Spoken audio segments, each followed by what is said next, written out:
The banking Guru channel में आपका स्वागत है। आज हम अपनी इस वीडियो में स्टेट बैंक ऑफ इंडिया के दिसंबर क्वार्टर के रिजल्ट जो अभी अभी रिलीज हुए हैं उन्हें एनालाइज करते हैं। स्टेट बैंक के रिजल्ट्स को हमें दो पार्ट्स में एनालाइज करना पड़ेगा। एक तो इमीडिएटली हम कर रहे हैं जो नंबर्स रिलीज हुए हैं, एक इसके बाद प्रेजेंटेशन देख के, क्योंकि अभी प्रेजेंटेशन नहीं आई है, और कॉन्फ्रेंस कॉल देख के फर्दर क्लैरिफिकेशन जब हमें अवेलेबल होंगी तो हो सकता है एक और वीडियो के साथ हमें आपके पास आना पड़े। अपेरेंटली स्टेट बैंक के रिजल्ट्स कुछ अच्छे तो नहीं दिख रहे हैं। हाइलाइट्स देख लेते हैं। इंटरेस्ट अर्न 3.12% से इनका बढ़ा है ओवर सितंबर क्वार्टर। अदर इनकम जो है 38% से कम हो गई। ये एक बड़ी फिगर है।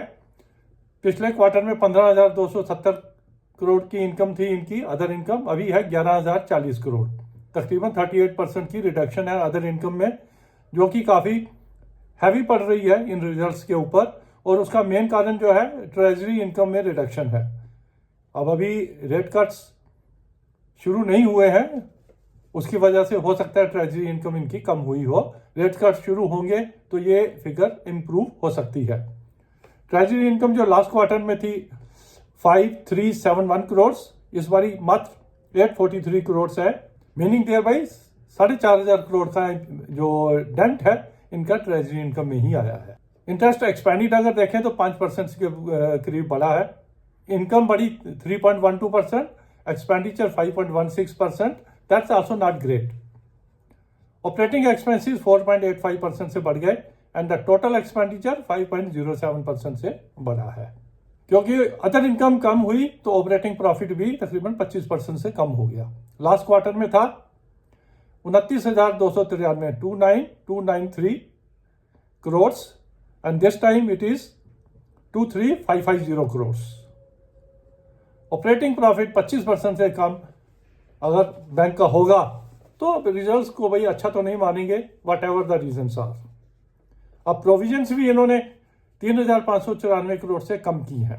ऑन द वन हैंड इनकी पीसीआर भी कम हुई है।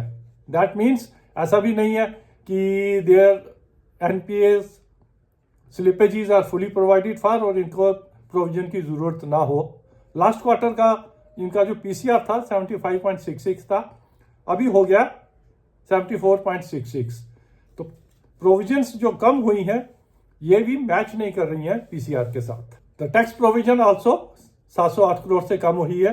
ये लॉजिकल है, क्योंकि अगर नेट प्रॉफिट कम हुआ है तो टैक्स प्रोविजन करने की भी जरूरत इतनी नहीं पड़ती। That's okay, understandable. Net profit 18,331 crore से कम होकर 16,891 करोड़, तकरीबन 8.5% से रिडक्शन है। मेन कंट्रीब्यूटर इसका अदर इनकम ही है। ग्रॉस एनपीए 991 करोड़ से बढ़ गए और नेट एनपीए 1083 से बढ़ गए। ये ग्रॉस और नेट की फिगर को फर्दर एनालाइज करना पड़ेगा कि इस क्वार्टर की स्लिपेजेस कितने हैं, इन्होंने राइट ऑफ कितना किया है, और वो सब चीजों को देख के एक व्यू बनाया जाएगा। और किस सेगमेंट में ये एनपीए बढ़े हैं जो तकरीबन 1,000 करोड़ के बने हैं। क्या ये सिर्फ एग्रीकल्चर एनपीए हैं या कुछ और अनसिक्योर्ड लोन्स वो भी अगर एनपीए हुए हैं, तो ये एनालिसिस हमें सेपरेटली करना पड़ेगा। अगर शेयर को देखें तो काफी नीचे आ चुका है। 678 का इसने 52 वीक लो देखा है और 765 पे चल रहा है। प्राइस अर्निंग 9.55, लास्ट क्वार्टर में 10.85 की थी। तो स्टेट बैंक के लिए 10 से नीचे की प्राइस अर्निंग जो है वो तो कम है। रिजल्ट्स हालांकि एक फैक्टर की वजह से अच्छे नहीं है, लेकिन प्राइस अर्निंग कम होने की वजह से वी विल से शेयर ज्यादा टूटेगा नहीं, 750 पे टिका रहेगा। और इस होप के साथ कि अगले क्वार्टर्स में रेट कट के साथ ट्रेजरी इनकम बढ़ेगी और इनकी जो एसेट क्वालिटी की जब हम बात कर रहे हैं, और जो एग्रीकल्चर की अगर एसेट में डेंट है जो अगले क्वार्टर में रिकवर होगा, तो इन दो होप्स के साथ वी कैन से 750 से नीचे जाने पे हम स्टेट बैंक को बाई कर सकते हैं। और अगर 800 ऊपर की तरफ क्रॉस करता है तो for the time being sell भी कर सकते हैं। दोनों तरफ की हम कॉल ले सकते हैं। For the time being this is our analysis on State Bank of India.